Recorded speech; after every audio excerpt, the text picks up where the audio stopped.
네,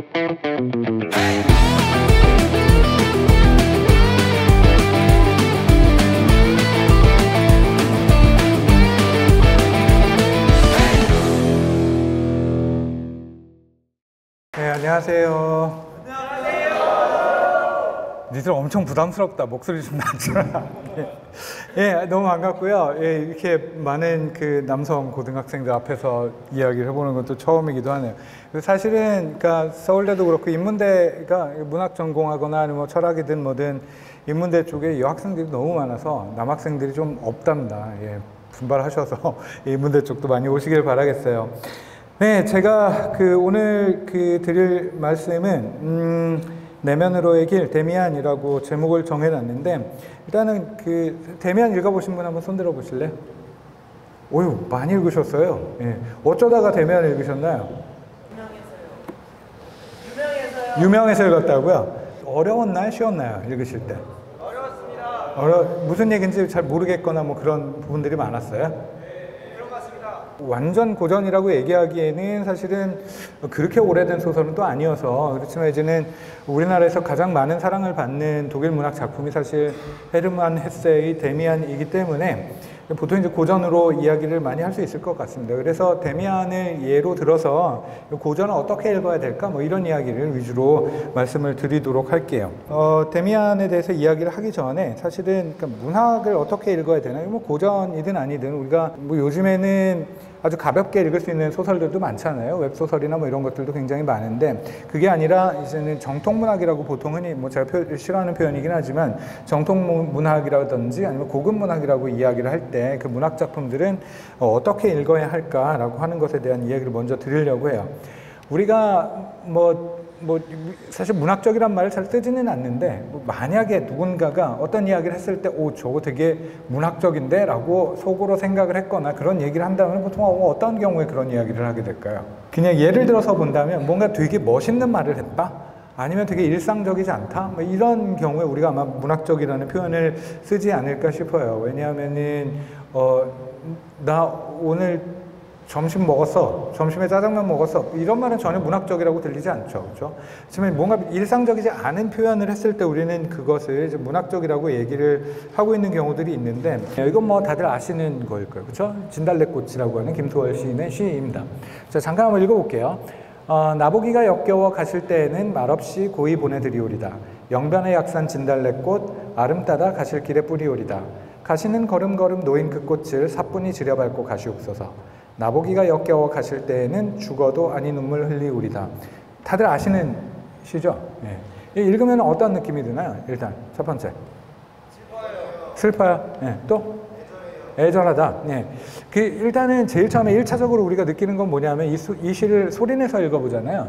그러면 입에 착 달라붙는다? 뭐 이런 느낌이 듭니다. 그래서 문학이라는 것이 원래 운율과 관련이 있는, 음악과 관련이 있는 문학, 장르이기도 하지만, 특히 이제는 시 같은 경우에, 특히 진달래꽃과 같은 시는 한국어를 모국어로 하는 사람들에게는 입에 착착 달라붙는다는 느낌이 있는 이제 그런 운율을 가지고 있어서, 뭐라고 할까요? 이런 음악적으로 되게 한국 사람에게 잘 전달이 되는 그런 시이고요. 그러면 내용적으로 보면 아까 애절하다, 뭐 슬프다, 뭐 이런 이야기를 하셨는데, 보면은 무슨 내용이냐면은, 그러니까 이 말투 자체는 굉장히 여성스럽기 때문에 시적 자아가 여자가 아닐까라고 생각을 할 수도 있고요. 또 다른 한편으로는 이 시를 쓴 사람이 남자이기 때문에 남성이 이야기를 하고 있겠다, 뭐 이렇게 생각을 하셔도 상관이 없지만, 어쨌든 지금 상황은 뭐냐면은 이 시적 자아가 누군가와 사랑하는 관계였는데, 연인의 관계였는데, 그 연인이 이 사람을 떠났어요. 그렇죠? 떠나고 난 뒤에 이 사람의 반응입니다.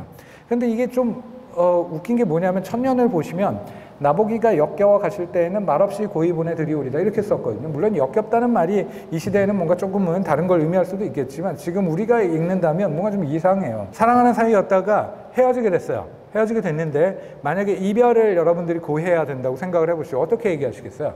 일반적인 경우라면 그래도 좋아했던 사람인데 최대한 상처 덜 받게 뭐 좀 예의 바르게 얘기하게 되지 않겠어요? 근데 지금 이 경우는 어떤 경우냐면은 나보기가 역겨워서 간대요. 너보기가 싫어서 간대요. 그냥 싫은 것도 아니고 역겹답니다. 이거 뭐 굉장히 무례한 얘기 아닌가요? 근데 이 시적 자아는 화를 내지 않고요, 이상한 반응을 보입니다. 말없이 고이 보내준대요. 말없이 아무 소리도 하지 않고 곱게 보내주겠답니다. 뭐 여기까지는 이해할 수 있어요. 근데 그 다음 년을 보시면 영변의 약산 진달래꽃 아름따다 가실 길에 뿌리오리다. 이렇게 얘기를 하고 있어요. 심지어는 내가 싫어서 내가 역겨워서 간다는 사람한테 가는 길을 꽃으로 장식을 해주겠다. 가는 길을 꽃길로 만들어주겠다. 뭐 좀 이상한 심리 아니에요? 이게 약간은 피약성의 심리가 있는 게 아닌가라는 생각이 들 정도로 이상한 얘기입니다. 그 제일 마지막 견해 보시면은 나보기가 역겨워 가실 때에는 죽어도 아닌 눈물을 흘리우리다. 이렇게 다 또 이야기를 하고 있어요. 심지어는 내가 역겹다고 아주 무례하게 나를 차버리고 간 사람이 가는 길에 말없이 고이 보내줄 뿐만 아니라 가는 길을 꽃길로 만들어주고 제일 마지막에는 가는 길이 부담스러울까 봐 울지도 않겠답니다. 이상한 것 같아요. 제가 볼 때는. 여러분도 어떻게 느끼시나 모르겠습니다. 그래서 이게 그 텍스트가 전달해주고 있는 이야기를 직설적으로만 생각을 하면 사실은 이해하기가 좀 어려운 심리다. 뭐 이렇게 얘기를 할 수가 있을 거예요. 그런데 그러면은 도대체 이게 무슨 얘기지라고 다시 한번 질문을 던지고 이 이야기에 이면에 또 무언가 있는 것이 아닐까라고 다시 한번 생각을 해보면 시가 조금 달리 보일 수도 있어요. 그 실마리는 예를 들면 세 번째 연에서 한번 찾아보죠. 가시는 걸음걸음 놓인 그 꽃을 사뿐히 들여밟고 가시옵소서 라고 이야기를 하고 있습니다. 굉장히 중요한 핵심적인 내용이 될 수가 있는 부분이에요. 왜냐하면 지금 그러니까 나보는 게 역겨워서 가겠다는 사람한테 지금 가는 길을 꽃길로 만들어준다고 했잖아요. 근데 우리 가는 길을 꽃길로 만들어준다라고 생각을 해보면 우리가 상상할 수 있는 거는 뭐 여러분들 뭐 결혼식장 같은 데 가보신 적 있으세요? 결혼식장 가면 어떻게 돼 있던가요? 보통 이제 신랑 신부가 지나가는 길이 있고 그 양옆을 이제 꽃으로 이렇게 장식을 하는 경우들을 많이 볼 수가 있는데 지금 여기서는 꽃으로 길을 장식을 해놨는데 그 꽃을 양옆에 놓는 것이 아니라 길 위에 뿌려놨어요. 그럼 어떻게 해야 돼요?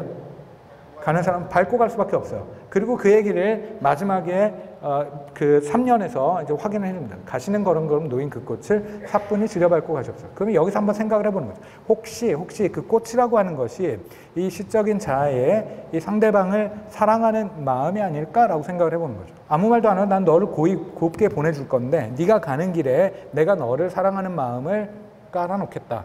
그러면 너는 그걸 밟고 가라. 지금 이 얘기거든요.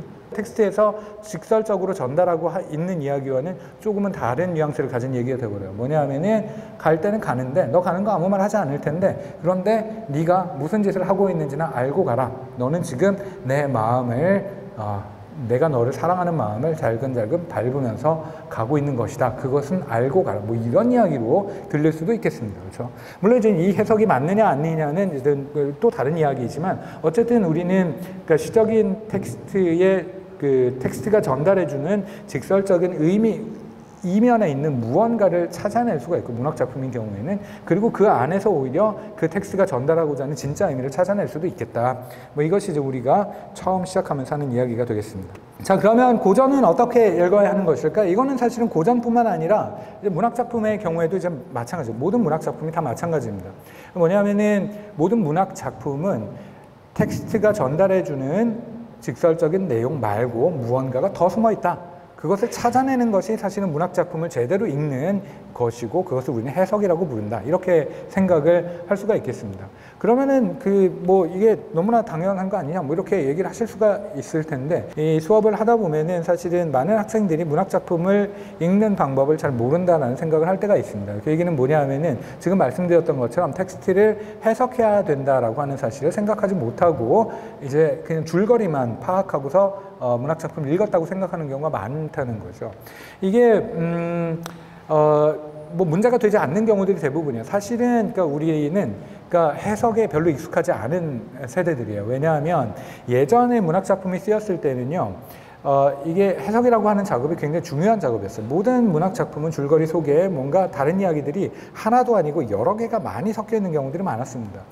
뭐 예를 들면은 혹시 괴테라는 사람의 젊은 베르테르의 슬픔이라고 하는 소설을 아실지 모르겠는데 굉장히 유명한 소설이거든요. 근데 이 괴테의 젊은 베르테르의 슬픔은 어떤 내용을 가지고 있냐 하면 그 약혼자가 있는 한 여자를 짝사랑하던 남자가 이룰 수 없는 사랑에 슬퍼하다가 결국에는 자살을 하더라라는 이야기를 담고 있습니다. 줄거리 자체가 사실은 오늘날의 관점에서 봐도 상당히 약간 막장급이어서 그 흥미를 끌 수 있을 법한 그런 내용이에요.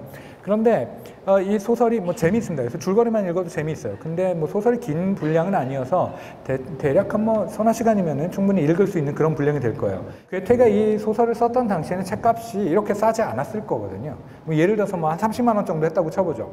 30만 원 주고서 책을 한 권 샀어요. 서너 시간 읽고서 굉장히 재미있다 이렇게 생각을 했다고 쳐보죠. 근데 이제는 다 읽고 나서 오 이거 재밌는데 라고 생각을 하고 나서 그 다음에 책을 딱 보면 이제 현타가 오는 거죠. 내가 이 3시간 재밌자고 30만 원을 들였다고 이 생각을 하면 현타가 오게 되죠.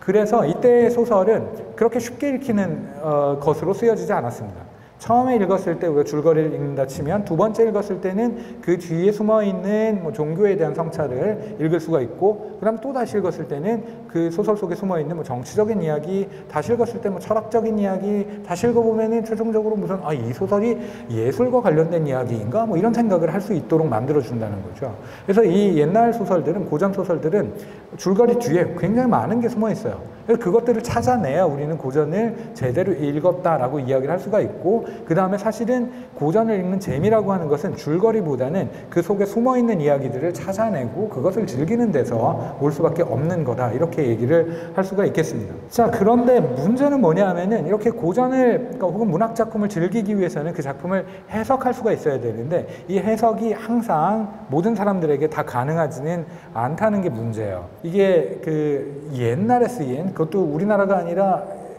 유럽의 어떤 나라에서 쓰인 옛날에 쓰인 작품이라면은 이 작품을 해석하기는 매우 어렵습니다. 왜냐하면 이 작품 해석을 하기 위해서는 텍스트가 언제 쓰였고 어떤 맥락에서 쓰였고 그 다음에 작가는 어떤 사람이었고 어떤 삶을 살다가 간 사람인지는 어느 정도는 알아야 해석이 가능한데 우리 이런 정보가 없거든요. 예를 들면은 젊은 베르테르의 슬픔을 읽고 뭐 아무것도 이해를 못했어요. 줄거리밖에 이해를 못했어요. 근데 이게 사실 너무나 당연한 일인 것이 괴테의 젊은 베르테르의 슬픔은 언제 쓰여진 거냐 하면 우리식으로 치면 조선 영조 때 쓰여진 소설입니다. 조선 영조 때 우리나라에서 무슨 일이 있었는지도 잘 모르는데 조선 영조 때 독일에서 무슨 일이 있었는지 우리 할 게 뭐예요. 그러다 보니까 아무런 정보 없이 책을 읽으면 줄거리만 읽고 끝날 수밖에 없습니다. 근데 또 이게 특히 이제 독일 그 소설인 경우에 더 그런 경향이 많은데 독일 소설들 같은 경우에는 줄거리가 빈약한 경우가 굉장히 많습니다. 줄거리가 빈약하다 보니까 줄거리가 재미가 없어요. 근데 줄거리 뒤에 숨어있는 진짜 얘기를 찾아야 되는데 아무런 정보가 없으니까 이것도 찾지 못해요. 그러니까 고전 읽는 게 재미가 없어지는 거죠. 고전은 어렵다, 재미없다 이런 느낌을 여러분들이 읽으면서 고전 작품들을 읽으면서 느끼게 되는 거는 사실은 굉장히 어떻게 보면 당연한 일이다 이렇게도 이야기를 할 수가 있겠습니다. 그럼 고전을 재밌게 읽으려면 뭐 어떻게 해야 되나? 이제 데미안도 마찬가지고요. 데미안은 제가 조금 이따 설명을 드리겠지만, 그러니까 고전을 재밌게 읽으려면 사실 해석을 할 수 있어야 돼요. 일단은 그 작품을 줄거리가 다가 아니고 그 뒤에 뭔가 다른 이야기가 숨어 있고 이걸 찾아내 봐야 되겠다라는 생각을 하는 게 일단 중요하고요. 그 다음에는 그 실제로 찾아내야 하는데, 실제로 찾아내야 되는데, 그러기 위해서는 여러 가지 정보들이 필요합니다. 아까 말씀드렸던 것처럼 작품이 언제 나왔는지 확인을 하고, 그 다음에 작가가 어떤 사람이었는지 어느 정도 정보를 가지고 읽기 시작하는 게 좋아요. 그래서 옛날에 쓰인 서양의 고전이다 그러면은 작품을 읽기 전에 역자 후기 보면은 거의 대부분 작가 연표도 들어가 있고 뭐 작가에 대한 설명과 작품에 대한 설명들이 거의 대부분 다 들어가 있기 때문에 그걸 먼저 읽고 시작하는 것도 이제 좋은 방법이겠다 뭐 이런 생각이 들기도 합니다. 그 다음에 또 다른 중요한 요소는 뭐냐면은 아까 말씀드렸던 것처럼 이때 당시 그 고전이라고 생각되는 우리가 고전이라고 이야기하는 그런 종류의 소설들은 한꺼번에 후루룩 우리 웹소설 같은 거 읽으면 어떻게 읽으세요?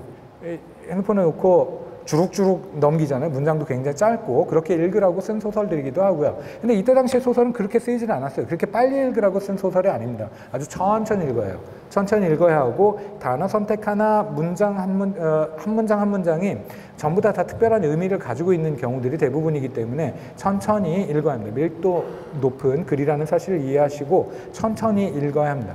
우리한테는 그게 익숙하지가 않죠. 그래서 이제 고전을 읽는 것이 쉽지 않은 이유도 이제 거기에 있다고 생각을 하시면 될 것 같습니다. 어쨌든 책을 읽는다고 하는 것은 뭔가 남는 시간이 있고 그다음에 뭔가 즐거움을 얻기 위해서 책을 읽는다고 할 수가 있을 건데 근데 같은 시간 안에 보다 손쉽게 즐거움을 얻을 수 있는 방법은 너무나 많거든요. 근데 왜 하필이면 이렇게 읽기 어려운 고전을 읽어야 하는 거지? 라는 생각을 가지실 수도 있을 거예요. 저처럼 이제 문학을 가르치는 사람들 입장에서는 비교적 이해하기가 수월합니다. 뭐 독일 문학을 예로 들면 그러니까 사실은 독일 문학의 전통에서 소설이라고 하는 것 혹은 희곡이라고 하는 것은 사실 무언가 가르치기 위한 것이었어요. 가르친다고 해서 뭐 어떤 특별한 정보를 아니면 특별한 지식을 전수하는 것을 목적으로 한다 이런 건 아니고요. 일반적으로는 뭐냐면 예를 들면 독일의 고전주의 문학 같은 경우에 괴테나 실러가 활동을 했었던 고전주의 시대의 문학 같은 경우에는 문학 작품을 통해서 가장 이상적인 사람의 모습을 보여줌으로써 사람들이 삶의 모델을 찾을 수 있도록 해주는 것 이런 것이 목적이었고요. 그것보다 좀 앞선 계몽주의 시기 같은 경우에는 이성적으로 사고하는 방법을 가르치는 것이 문학 작품의 목적인 경우가 있었습니다. 그럼 왜 문학 작품을 통해서 가르치느냐 하면 문학 작품은 뭐 일반적인 뭐 교재나 뭐 철학이나 뭐 이런 것들처럼 건조하지 않고 줄거리를 가지고 있기 때문에 사람들이 훨씬 재미있게 읽기 때문이죠. 재미있게 읽으면서 무언가 사람들을 교화시킬 수 있다면 그것만큼 좋은 것이 없겠다라고 생각을 한 것이고 그래서 예술을 통한 인간의 교육이라고 하는 거예요. 단순히 뭐 수학을 가르치거나 뭐 사회를 가르치는 이런 종류의 문제가 아니라 인간 자체를 더 나은 인간으로 만드는 것 이런 종류의 교육적인 목표를 가지고 있었습니다. 여러분들에게 중요한 것은 무엇이냐 하면 고전을 접할 때 일단 첫 번째 고전에서 재미를 느끼려고 해야 합니다. 그건 뭐 당연해요. 그러니까 고전이 재미가 없다면 읽는데 재미가 없다면 사실 교육적인 목적도 달성되기가 어려운 거거든요. 두 번째는 뭐냐 하면은 이 문학 작품을 읽으면서 이 고전 문학 작품들을 읽으면서 우리가 얻을 수 있는 것에 대해서 어느 정도 생각을 하고서 접근하셔야 됩니다. 그러니까 이게 단순하게 재미를 위해서 읽는 것만은 아니다라는 생각은 어느 정도 하셔야 해요. 아쉽지만. 그래서 그러나 그렇다고 해서 이것이 뭐 학교에서 배우는 것과 같은 어떤 아주 구체적이고 목적이 분명한 이런 교육적인 목적으로 쓰여진 것은 아니기 때문에 대개의 경우 독일 소설의 경우라면 어떤 식이냐 하면은 이 세상이란 무엇인가, 이 세계란 무엇인가, 나란 무엇인가, 인간이란 무엇인가, 우리는 어떻게 살아야 될 것인가에 대한 질문을 던지고 그 다음에 그 질문에 대해서 대답을 스스로 찾도록 유도하는 것이 사실은 고전 문학 작품들이 대체로 많이 하고 있는 일들이에요.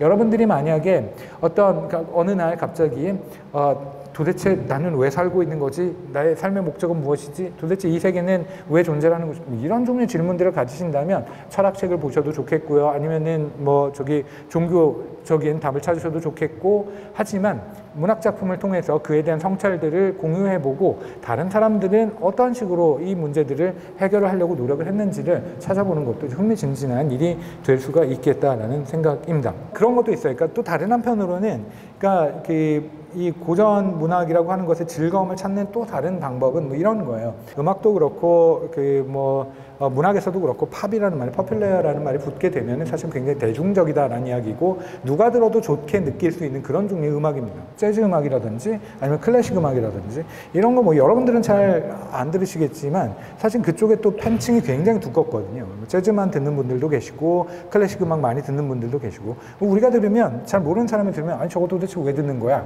뭐 이런 생각을 할 때가 있어요. 이렇게 지루한 음악을 왜 듣는 거야? 도대체 이해를 못하겠어? 뭐 이런 생각을 할 수가 있지만 한번 제대로 이해하고 듣기 시작하면 굉장히 좋게 들리는 것들이 또 그것이거든요. 고전 문학도 마찬가지입니다. 진입장벽은 조금 있지만 그것에 대해서 일단 이해하기 시작하면은 사실은 그러니까 줄거리 위주의 대중적인 문학 작품이나 대중적인 영화들 뭐 이런 것들이 주지 못하는 즐거움을 우리에게 줄 수 있다라는 것을 생각을 해보면 고전 문학을 뭐 안 읽을 수는 있겠는데 고전 문학을 안 읽고 살아가면 사실 우리가 살아가면서 느낄 수 있는 커다란 즐거움의 한 덩어리를 놓치면서 살아가고 있는 것입니다. 뭐 이렇게도 이야기를 할 수 있을 것 같습니다. 헤세 이야기로 넘어가 보도록 하겠습니다. 자, 지금까지 말씀드린 내용들을 좀 염두에 두시고서 이제 그 다음에 헤세에 대한 이야기를 할 건데요. 데미안이 어려운 이유는 지금 말씀드렸던 것처럼 그냥 줄거리가 다가 아니라 그 뒤에 무언가 숨어 있는데 그 숨어 있는 것이 무엇인지를 사실은 찾기가 어렵기 때문에 사실은 데미안이 어렵다고 느끼셨을 거예요. 그래서 지금부터 이제 설명드리려고 하는 것은 그러니까 헤세라고 하는 작가의 기본적인 성격과 그 다음에 헤세가 어떤 시대를 살아갔었는지를 설명을 드리고 그것을 바탕으로 해서 이제는 데미안 한 번쯤 생각을 해보는 해석을 해보는 이제 그런 것을 해보려고 합니다. 헤르만 헤세는 독일 문학 작가들 중에서 우리나라에서 가장 많은 사랑을 받고 있는 작가가 맞는 것 같습니다. 지금 여기 보이는 책은 이제 데미안의 독일어 판본인데 제가 가지고 있는 독일어 판본인데 독일 책들은 대체로 이렇게 그냥 글자만 가지고 타이포그래피만 가지고 디자인하는 경우도 굉장히 많습니다. 이거는 데미안에 나오는 구절 중에 하나인데. 아시는 분들도 계실 거예요. 아마 기억나시는 분들도 계실 텐데요. 새는 알에서 나오기 위해 싸운다. 알은 세계다.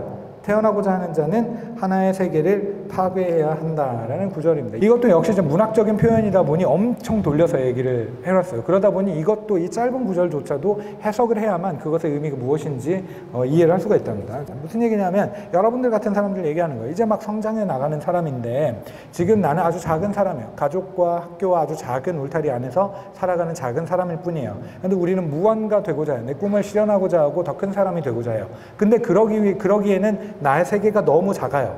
나는 성장하기 위해서 내 세계를 벗어나야 해요. 근데 벗어난다고 하는 것은 무엇을 의미를 하냐면 내 세계를 깨트려야 돼요. 그냥은 벗어날 수 없습니다. 내 세계를 파괴를 해야만 그 다음에 더 넓은 세계로 나아갈 수가 있어요. 파괴하는 것은 고통스러운 일이죠. 그렇지만 그것을 해야만 나는 더 큰 세계로 나아갈 수 있다라는 이야기를 지금 하고 있는 겁니다. 이 문구가 멋있다고 느낀 사람들은 아마 그것에 대해서 공감을 하고 있는 사람들이 되겠죠. 자, 그래서 이렇게 사실은 헤르만 헤세는 한국 독자들한테는 무언가 방황하는 사람들, 여러분들처럼 성장해 나가는 사람들에게 용기를 주고 위안을 해주는 포근한 할아버지 같은 그런 인상을 가지고 있는데, 독일에서는 사실은 그거하고는 조금 다른 인상을 가지고 있습니다. 지금 여기 보시면은 이게 헤르만 헤세 죽고 나서 50주년이 되던 벌써 10년이 넘었는데, 그때 슈피겔이라고 하는 독일의 가장 유명한 시사 주간지의 표지에 일러스트로 실렸던 거예요. 그래서 여기 보시면 헤르만 헤세가 지금 이제 중지를 들고 이제 욕을 날리고 있는데, 이 되게 낯선 장면인데 한국 독자들은, 왜냐면 아까 말씀드렸던 것처럼 한국 독자는 항상 헤르만 헤세가 위안을 주는, 뭔가 용기를 북돋아주는 이런 사람이라고 알고 있었는데 갑자기 왜 중지를 들고 있냐고요. 그래서 제목은 지금 뭐라고 써있냐면 헤르만 헤세 슈토어컨프리트 이렇게 써있는데, 이거는 평화를 교란하는 자라는 뜻이에요.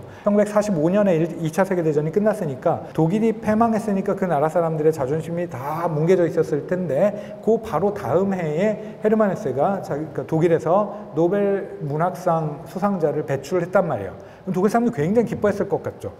그런데 실제로는 별로 그렇지 않았다고 하더라고요. 헤르만 헤세가 그 1차 세계대전이 벌어지던 당시에 전쟁에 반대하는 목소리를 굉장히 크게 냈어요. 근데 이게 1차 세계대전이 벌어지던 시점에 독일뿐만 아니라 전 유럽의 수많은 지식인들이, 그 다음에 일반 국민들은 말할 것도 없고 1차 세계대전, 전쟁이 벌어졌는데 전쟁을 환영하는 그런 분위기였습니다. 그러니까 이때 당시의 정서가 조금 이따 좀 더 자세히 설명을 드리겠지만 굉장히 혼란스러운 상황이었고, 정치적으로도 종교적으로도 그 다음에 뭐 철학적으로도 굉장히 혼란스러운 상태였고, 이 혼란을 일거에 잠재우고 새로운 질서를 가져다줄 계기가 필요하다라는 생각을 했었던 시기가 1차 세계대전이 발발하던 시점이었어요. 그러다 보니까 1차 세계대전이 벌어졌을 때 이제 많은 사람들이 드디어 새로운 질서가 생겨나게 되겠구나라고 생각하면서 굉장히 좋아했죠.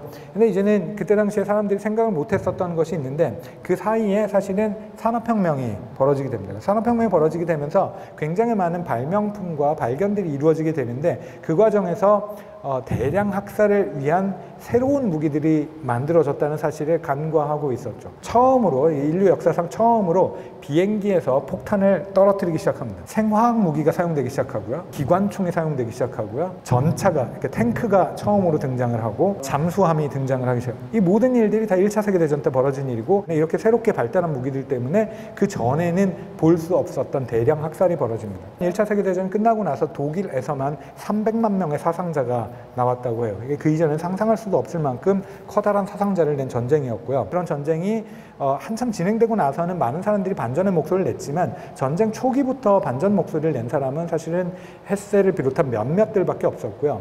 헤세는 특히나 이제는 그 잡지에 전쟁에 반대하는 그런 목소리를 내게 되면서 많은 사람들의 욕을 먹게 되는데, 잡지에다가 이제는 전쟁에 반대하는 에세이를 발표를 하고 나서 오늘날의 식으로 얘기를 하면 이제 악플들이 달리기 시작하는 거죠. 나라의 배신자이며 뭐 등등등 이런 편지를 써가지고 엄청난 양의 편지가 도착했다고 하고요. 그리고 헤르만 헤세를 공개적으로 비방하는 작가들, 지식인들이 곳곳에서 나오기 시작하면서 헤세가 굉장히 커다란 상처를 받았다고 하죠. 근데 이때뿐만이 아니라 헤르만 헤세는 독일에서 무언가 중요한 일이 벌어질 때마다 사실은 잡지의 기고문을 통해서 독일 사람들의 전체적인 여론에 반하는 이야기들을 계속 해왔어요. 독일 사람들에게 매우 껄끄러운 작가로 이제 인식이 되기 시작을 한 거죠. 그러다 보니 이제 독일 사람들에게 끝까지 뭔가 반골의 이미지, 많은 사람들이 생각하는 것과는 좀 다른 무언가를 주장하는 사람, 이런 인식을 만들게 되면서 이제 헤르만 헤세가 이제 이런 분위기에 일러스트가 가능해지도록 만든 것이라고 할 수가 있겠죠. 그렇다고 해서 독일에서 헤르만 헤세가 뭐 전혀 읽기 일으키지 않는 작가라거나 유명하지 않은 작가라는 것은 아니고요. 독일에도 역시 굉장히 많은 팬들을 가지고 있는 작가이고요. 10여 년 전에 이제 헤르만 헤세의 사후 50주년을 기념해서 뭐 여러 행사들이 열렸었는데, 이때 이제는 그 헤르만 헤세의 고향인 칼프라고 하는 작은 도시가 있습니다. 그 도시가 있는 주에, 그러니까 우리식으로 치면은 뭐 충청북도 뭐 이 주의 방송사에서 헤르만 헤세를 위한 페이지로 홈페이지를 하나 따로 만들었었는데, 홈페이지 제목이 이제는 헤세를 발견하자 뭐 이런 거였고요. 그래서 뭐 여러 가지 기사들을 쭉 실었는데, 그 중에 이제 눈에 띄는 거는 좀 아래쪽에 보시면 하나, 둘, 세 번째 팔짱을 끼고 있는 남자의 사진이 보이는데, 우도 린덴베르크라고 하는 가수예요. 이분은 저희 세대라면은 뭐 조용필이다 뭐 이렇게 얘기를 할 수가 있을 텐데, 독일의 70년대 80년대에 굉장히 유명했던 락 음악을 하던 가수였고요. 지금은 나이가 70이 80이 넘었는지도 모르겠는데, 나이가 굉장히 많은데도 불구하고 왕성하게 활동을 하고 계시고, 독일에서는 굉장한 셀럽입니다. 이 사람이 헤르만 헤세의 엄청난 팬으로 유명한 사람이고요. 지금 여기 책 한 권을 들고 있는데, 저 책이 마인 헤세라는, 나의 헤세라는 책이고, 이 책은 이제는 자기가 좋아하는 헤세의 글들을 모아가지고 책으로 모아서 낸 거고요. 그 다음에 사비를 털어서 2년에 한 번씩 헤세 축제를, 헤세 음악제를 헤세의 고향인 칼프에서 열어서, 여기서는 이제 뭐 그 젊은 밴드들이 헤세의 시를 혹은 헤세가 쓴 글을, 텍스트를 가사로 쓰거나 아니면 헤세를 주제로 한 노래를 가지고 경연을 펼치고, 그 다음에 거기에 상을 주고 하는 행사를 이제는 본인이 사비를 털어서 진행을 하기도 했고, 뭐 이런 여러 가지 일들로 이제 헤세를 그 굉장히 좋아하는 그 가수로 알려져 있습니다. 근데 이게 특이한 게 뭐냐면은, 이분이 얘기를 하시기를, 인터뷰에서 항상 밝히기를 뭐라고 얘기를 하냐면은, 헤세가 나의 삶의 길을 결정지었다라는 이야기를 많이 해요. 근데 유독 헤르만 헤세의 팬들은 헤르만 헤세를 읽고 나서 내 인생이 바뀌었다, 헤르만 헤세가 내 인생의 삶의 길을 결정했다, 뭐 이런 이야기를 하는 사람들이 굉장히 많습니다. 우도 린덴베르크 씨는 그 중에 한 명일 뿐이고요. 이상하게도 그 헤세를 좋아하는 사람들의 경우에는 그 사람의 개인적인 삶하고 헤세가 유난히도 밀접하게 연관이 되어 있는 경우들을 자주 찾아볼 수가 있어요. 이게 헤세의 경우에 특히 우리나라에서, 일본에서 굉장히 독특한 그런 양상이라고 생각이 됩니다. 이게 왜 그럴까를 생각을 해보면, 내면의 목소리에 귀를 기울여라, 내면으로의 길을 가라, 뭐 이런 이야기를 계속해서 하고 있거든요. 그래서 뭔가 삶과 세계에 대한 질문을 던지는 시기, 혹은 성장과 혼란의 시기에 상당히 예언자적인 목소리, 내 말이 맞다라는 굉장히 확신에 가득한 목소리로 절대적인 답을 찾을 방법을 알려주는 거죠. 그게 뭐냐면은, 자기 자신이 되어라, 내면의 목소리에 귀를 기울여라. 이 얘기는 뭐냐면은, 네가 혼란에 빠져 있을 때, 네가 무언가 나 자신을 이해하는 데 있어서, 혹은 세계를 이해하는 데 있어서 방법을 찾지 못할 때, 혹은 네가 가야 될 길을 찾지 못할 때, 그 답을 너 바깥에 다른 것에서 찾지 말아라, 네 안에서 찾아라 라고 끊임없이 이야기를 하고 있거든요. 가만히 생각을 해보면, 헤르만 헤세를 읽고 감동을 하게 되는 시기가 보통은 언제냐면 사춘기이거나, 성인이라고 하더라도 무언가 굉장히 방황을 하고 있는 시기이거든요. 사춘기 이전에는 부모님이 우리에게 해주는 말들, 아니면은 선생님이 우리에게 해주시는 말씀이 절대적이야, 무조건 옳은 거예요. 왜 이 말이 옳지에 대해서 질문하지 않습니다. 근데 어느 순간이 되면 갑자기 부모님 말씀이 못 믿어지기 시작하죠. 학교에서 배우는 내용은 학교에서 배웠기 때문에, 그 내용이 아무리 올바른 내용이라고 하더라도 학교에서 배웠기 때문에 틀렸다고 생각해요. 이 시기가 사춘기입니다. 그러면 이 순간에 어떤 문제가 벌어지냐면, 가치관의 공동 상태가 벌어집니다. 무엇이 옳고 그른지에 대해서 갑자기 판단할 수가 없어져요. 근데 이때 헤르만 헤세를 읽잖아요. 헤르만 헤세가 뭐라고 하냐면 갑자기 너 내면의 목소리에 귀를 기울여라, 너 스스로에게서 답을 찾아라 라고 이야기를 합니다. 누구한테 가서 답을 찾으려고 하지 말고 네 안에 답이 있다고 그 목소리를 들어봐라 라고 이야기를 하고 있는 거예요. 이게 굉장히 커다란 위안이 돼요. 물론 아무리 귀를 기울여봐야 아무 목소리도 안 들립니다. 저도 해봤어요. 그럼에도 불구하고 너 자신이 너무나 가치가 있고 너 안에 모든 가능성들이 있으니 너 자신의 목소리를 들어라 라고 헤세가 이야기하는 것을 이 혼란스러운 상황에 듣게 되면 굉장히 커다란 위안을 얻게 되는 것은 사실인 것 같아요. 사춘기가 아니더라도 마찬가지예요. 나중에 이제 나이가 좀 더 들은 시점에 헤세를 다시 읽었는데 또 감동적이더라 라고 하면은 그 사람은 10중 8구는 방황하는 시기에 있습니다. 내가 지금 어떻게 살아야 좋을지 갑자기 또 길을 잃었어요. 그때 헤세를 읽으면 다시 한번 깨닫게 되는 거죠. 답이 바깥에 있는 것이 아니라 나의 내면에 있음을, 나 스스로 결정해야 되는 문제임을 다시 깨닫고 다시 용기를 얻고 위안을 얻고 뭐 이렇게 되는 거죠. 헤세가 성공할 수 있는 것은 예나 지금이나 바로 여기 있는 것이 아닐까라는 생각을 해봅니다.